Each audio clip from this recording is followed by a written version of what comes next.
til hamingju með sigurinn. Ertu ánægður með þína menn? Herðu, við vorum rosalega rokkandi, upp og niður. Byrjuðum rosalega krafti. Mér fannst við aldrei sjá þessa grimmd sem ég hef oft séð hjá strákunum hjá mér. En hérna, jú, við klárum þetta, gerðum vel hérna í lokin.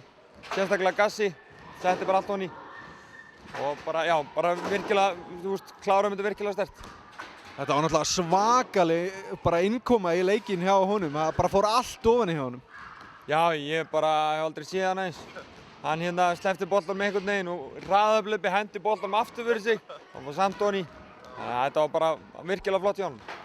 Þeir Ísfirðingarnir komust inn í leikinn í seinni og hérna, var eitthvað sérstakt sem að þú lagðir upp með sem að breytti þessu eða fóruðu bara að hitta? Hvað gerist? Þetta var í rauninni, þeir fóru í eitthvað svæði og við vorum eitthvað rægir. Við fórum í eitthvað handboltaleik fyrir utan. Hættum að ráðast á görfuna, fórum að skjóta alltaf mikið bara, treysta okkur skot. Og þess vegna í rauninni náðu þeir okkur sko. Það var í rauninni þannig og Kaninn hjá þeim náttúrulega bara, eins og hann bara kröftugur, fór á körfuna og gerði vel.